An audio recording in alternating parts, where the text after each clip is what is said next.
Hey everyone, it's Leslie with Tier 1 Jank, here to do a deck tech for you today. I've got a Boros build.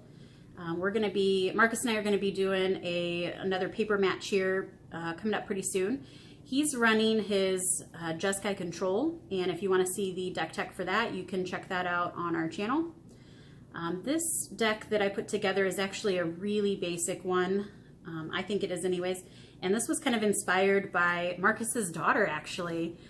We went to a draft at a F&M recently, and she did a draft with us and has literally fallen head over heels for Healer's Hawk. So I got the idea to put this little deck together. Probably seems kind of funny then. My first card I've got out here for you is a Path of Mettle, and I know that Healer's Hawk dies to Path of Mettle. I know. But with the other cards that are in here, this piece just seemed like it fit so well. So I did more of a build around this, threw the Healer's Hawk in for a little bit of lifelink early in the game, and it has come together fairly well. So we just have one copy of Path of Mettle in here. And of course, speaking of Healer's Hawk, we have 4 copies of Healer's Hawk. This is really nice too, because a lot of the stuff that I'm running in here has mentor or has the ability to give a little bit of a beef up to some creatures. So sometimes I'm able to get this guy up to a 2 or a 3 and have some extra lifelink, and he is super helpful. I know that this can be a very annoying creature for people, so I'm really excited to have a deck that has it in it. Next up, one of my favorite white creatures recently is Adanto Vanguard. He is so powerful, I feel like. This guy, as long as he's attacking, he gets 2/0. He's a 1/1, he's a 2-drop. And you can pay 4 life to give him indestructible until end of turn. 4 life seems like a lot, but I went ahead and stuck with this because that Path of Mettle would kill this, and that indestructible ability that he has is super helpful. But with this guy, it's amazing the amount of damage that you can get in just a few turns. It's really hard to get rid of him, so this was a must-have in the deck. I did only run 3 copies of him because I have a lot of 2-drops in this deck, so I had to be careful about what I was putting in here, and I really wanted to put in a lot more things that weren't going to die to Path of Mettle. So we have 3 copies of those. I also have 2 copies of Boros Challenger. I did go with only 2 copies because while it doesn't die to Path of Mettle, it also doesn't really fit that whole first strike kind of theme, and the mentor on it only works if his power is greater than 2, because a lot of our creatures have 2. What's up, babe? I will interject to say, at least show them the promo one. Oh, I'm sorry. I'll do both. I'll do both out here. Marcus has a really big thing for fancy cards, so here's our Boros Challenger promo version. But anywho, so I like the ability on this one too. I know there's a lot of different Boros color creatures I could have gone with, but again, I wanted to kind of keep this deck simple. This was, again, inspired by a 10-year-old. And she's really new to Magic, and so if she was going to play this deck, I wanted it to be something pretty simple for her. So this guy is easy to play. Later on, you can use him to help beef up other creatures by giving himself +1/+1, so he can mentor something that has 2 power, and that can be really helpful for the game. So we have 2 copies of that. To kind of go along with that Path of Mettle theme, I have 2 copies of Sarah Disciple, and I thought this would be a nice addition too, because like the Healer's Hawks, it's a bird, so hopefully she'll like that.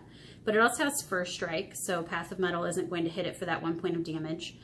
We don't really have very many historic spells in here, but I wasn't as worried about that as I was the first strike, and I had copies of them on hand, so that worked out. 2 copies of those.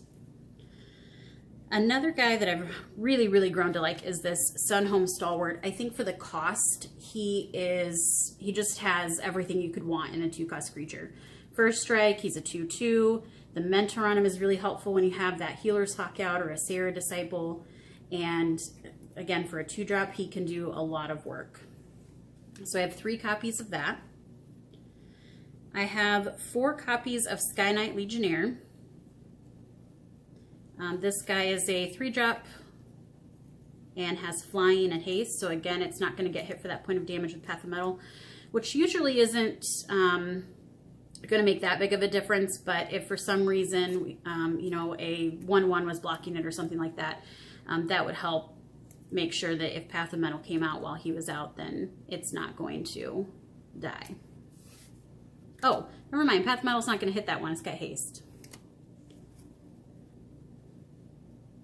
All right, next up we've got Warcry Phoenix. And this is one that has really boggled my mind lately. I cannot tell you how many times I've come up to somebody who plays these and I don't even know that they're playing them until they're out and attacking me and I'm dead. So I found a couple of copies that I had. Again, it's a bird, and I kind of wanted to throw as many birds in there as I could, but I really like this one with Path of Mettle too, because I do have a way in the deck to discard cards, and this is really great if you can discard it, pay to bring it out later. It's can sometimes end up being that third or that second creature with haste that's helping you flip Path of Mettle, comes out for some extra damage. It's a really, really nice addition to the deck. I have no idea. I don't even want to know. I've got 3 copies of True Fire Captain in here. I tried to be careful once I got past my 3 cost creatures about what I was putting in here. I didn't want the cost to go too high, but I wanted to put something in here that I knew would be able to mentor some of those creatures with power 2. So this guy just seemed like he fit. I love if it's dealt damage, it deals damage to that much damage to a target player. So I think for someone who's just learning, this guy could be kind of fun if something happens with it, and does kind of help some of those smaller creatures to get a little bit bigger. So 3 copies of True Fire Captain. And that is actually all of the creatures that we have. I do have, for some extra creature additions to the board, 2 copies of Heroic Reinforcements, and I will make sure to show the shiny one to appease Marcus, who's sitting across from me. But this is also really helpful too for that Path of Mettle. We can create a couple extra creatures. They have haste, so they can swing in and help to flip that Path of Mettle if we need to do that. So I have 2 copies of those. I have 1 copy of A Johnny's Welcome. Something that I noticed, just play style with her, is sometimes just trying to stay alive long enough to do something really cool. So this have just helped with some life gain. I only have 1 copy of it in here though, because I wanted the focus to be more on creatures and spells that are going to help save our creatures and draw us some cards. So speaking of saving creatures, I have 3 copies of Adamant Will. I wanted something that was going to be easy to play, wasn't going to be too hard to understand, and this was one of the cards that I ran across that seemed to fit the most. So not only does this help to save our creatures if somebody's casting a murder or has done a Banefire or something like that, we can keep our creatures on the board because they'll gain indestructible. Also, FYI, this works with Lava Coil. If you can play this, if somebody's playing a Lava Coil, it only exiles that creature if it was to die. So you've just saved your creature from getting exiled too.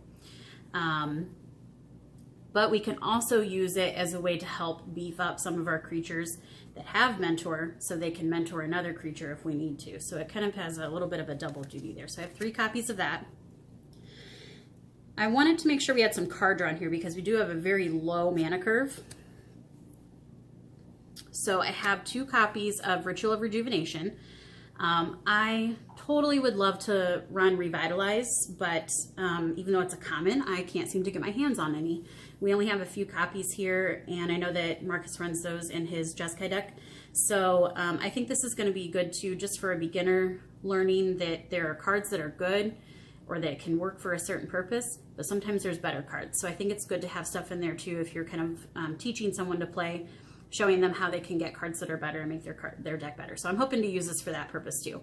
But anyways, this one is a 3-drop. You gain 4 life, you draw a card. I also have 2 copies of Tormenting Voice. I like to run Pirate's Pillage usually if I'm going to run anything that's going to be red and draws me cards because of the ramp. But since this deck doesn't necessarily need the ramp for anything, I went ahead and went with the low cost card. So it's only a 2-drop. You do have to discard a card, which is really fun when you can discard one of those Phoenixes. But then you draw 2 cards. So for a 2-drop, drawing 2 cards, not too bad. So we have 2 copies of each of those. I also want to make sure I did have a little bit of control in here to help. So with some bigger creatures or a pesky creature that just is going to get in the way for some damage or kill a creature, I wanted to put something in here that was going to help with that. So I do have 2 copies of Justice Strike. This is really great for those bigger creatures, your Galtas, things like that, that Lightning Strike's not going to do anything to. But this will take care of it with just the 2 mana. So it's a really low cost, really easy way to get rid of some big creatures.